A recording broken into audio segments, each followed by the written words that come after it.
섬김과 어울림의 사람들 비전 장로교회 를 만나 신령한 말씀을 배우도다. 샬롬, 좋은 아침입니다. 여러분 모두에게 주님의 평안이 오늘 하루 가득하시기를 소망합니다. 네, 우리 함께 기도하겠습니다. 하나님, 이 땅을 긍휼히 여겨주시고 고통을 주의 은혜 가운데 멈추게 하시며 인생들에게 자비를 베풀어 주셔서 하나님의 은혜를 깨닫게 하여 주옵소서. 하나님, 빅토리아주를 위하여 기도드립니다. 하나님, 그들의 고통을 긍휼히 여겨주십시오. 오늘도 말씀을 의지하며 이 세상 예측할 수 없는 하루하루를 주님을 향해 고개를 듭니다. 채워주시고 우리의 인도를 베풀어 주시옵소서. 예수님의 이름으로 기도를 드립니다. 아멘. 네, 오늘은 우리 이제 마태복음 22장 요 소장농 혼인잔치의 비유 이어서 이제 카운터 액션이죠. 반대쪽에서 어떻게 리액션을 하는지 그 본문을 한번 읽어보도록 하겠습니다. 22장 15절에서 17절 3절 말씀입니다. 그때 바리새파 사람들이 나가서 어떻게 하면 말로 트집을 잡아서 예수를 올무에 걸리게 할까 의논하였다. 그런 다음에 그들은 자기네 제자들을 헤롯 당원들과 함께 예수께 보내어 이렇게 묻게 하였다. 선생님, 우리는 선생님이 진실한 분이시고 하나님의 길을 참되게 가르치시며 아무에게도 매이지 않으시는 줄 압니다. 선생님은 사람의 겉모습을 따지지 않으십니다. 그러니 선생님의 생각은 어떤지 말씀하여 주십시오. 황제에게 세금을 바치는 것이 옳습니까? 옳지 않습니까? 예수님의 생각을 묻는 질문입니다. 여러분, 이 본문을 보시면서 이게 배우려고 질문하는 것 같다고 생각진 않으시겠죠? 정말로 궁금해서 이 깨우침을 얻으려고 예수님께 진리를 가르쳐달라고 물어보는 게 아니죠. 예수님을 올무에 걸려 넘어지게 하려고 지금 함정을 파는 겁니다. 자, 대제사장, 백성들의 장로들, 이 사람들은 누가 뭐래도 하나님께서 유대인들의 지도자로 세우신 리더들입니다. 이스라엘 백성이에요. 이들은 가장 먼저 앞장서 나가야 했고, 그리고 백성들을 지도해야 했습니다.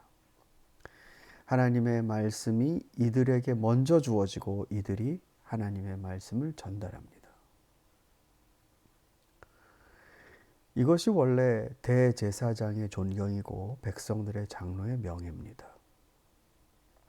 그런데 지금의 대제사장은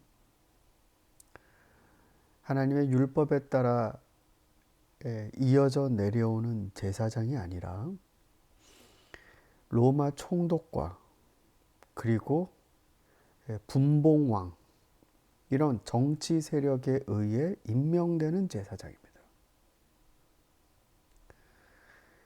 이 사람들이 예수 그리스도께서 메시아인지 아닌지가 사실은 별로 안 궁금했을 것입니다.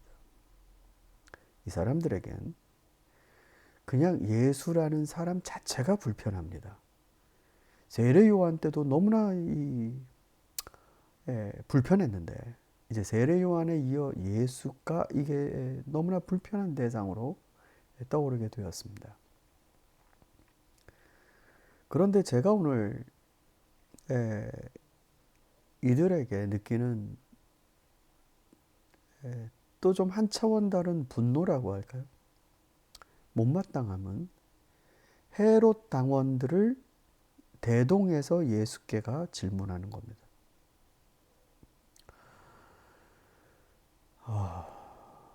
헤롯 당원은 사실은 대제사장들과 장로들이 가까이 하기에 가장 먼 부류가 아닐까. 원래의 의미대로 따지면 이게 무슨 말이냐면요. 헤롯 당원들은 헤롯 대왕의 여러 가지 놀라운 일들, 그리고 또 이 헤롯 안티파네스뿐만 아니라 그의 아들 헤롯 대왕이죠. 이들이 정말 유대인들의 지도자고 참 존경할 만한 사람들이다라고 지지하는 사람들입니다.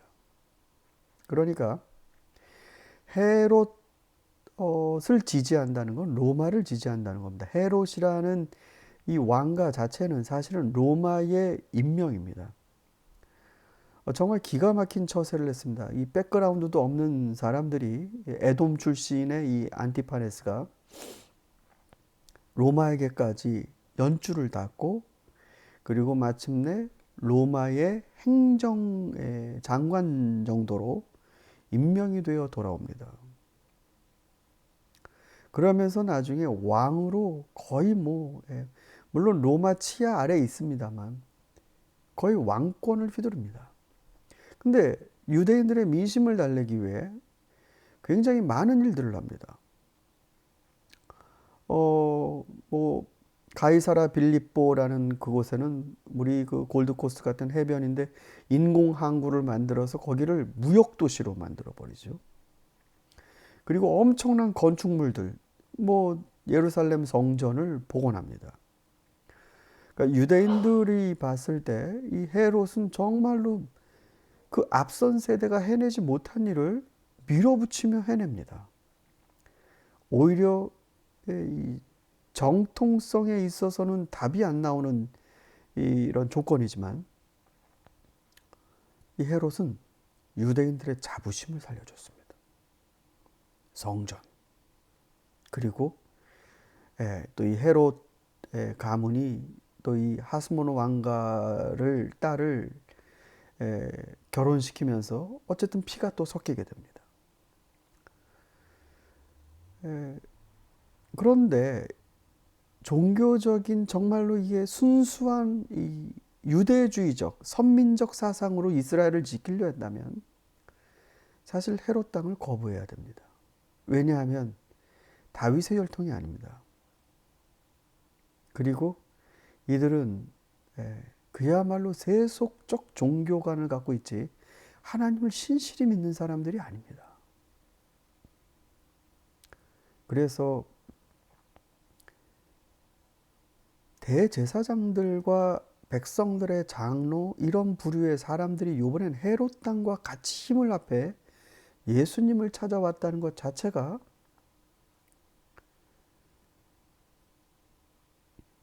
너는 어디 파냐가 중요하지 않아요. 대제사장이냐 뭐냐가 중요한 게 아닙니다. 다 한 통속입니다. 즉 기득권자들이 정말로 예수를 잡기 위해 하나가 되고 있습니다. 글쎄요, 그 어느 영화 평론가가 한 말이 생각이 나요.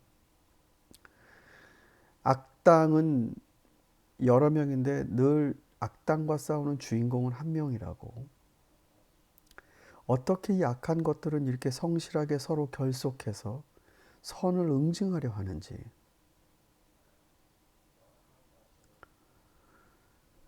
이 질문, 황제에게 세금을 바치는 게 옳습니까?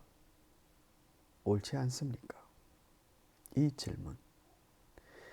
질문 자체가 바로 이들의 한계입니다. 이들은 세속적 권력을 지키는 것 외에 신앙의 순수성이나 또 이스라엘의 하나님께서 맡겨주신 사명을 견지하려는 사람들이 아닙니다. 사랑하는 성도 여러분, 지금 이런 현상이 그러나 정확하게 진리가 세상에 나타났을 때 일어나는 일이라는 걸 우리는 알아야 합니다. 세상이 무서워합니다. 예수 그리스도라는 빛 때문에 악들이 뭉친다는 건 그들이 진리를 무서워하고 있다는 것입니다. 경계하며 두려워하고 있다는 것입니다. 우리 그리스도인들이 세상에 그런 긴장을 주어야 합니다. 우리 그리스도인들이 세상에 그러한 두려움을 줘서 세상이 우리의 출현을 놓고 근심하게 만들어야 합니다. 그렇지 않으면 세상이 우리에 대해 경계를 잃는 일들이 벌어집니다. 그건 우리가 그만큼 진리의 빛에서 멀어져 있다는 뜻입니다. 저와 여러분이 세상을 긴장시키는 예수 그리스도 편에 선 신자들로 살아갈 수 있기를 소망합니다.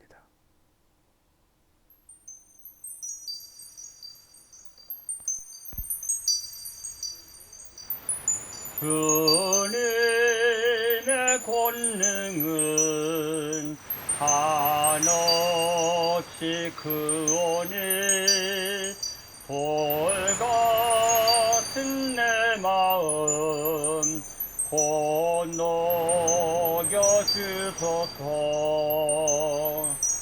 주의 은혜로 해석받아서 이와 같이 붉은 죄는 같이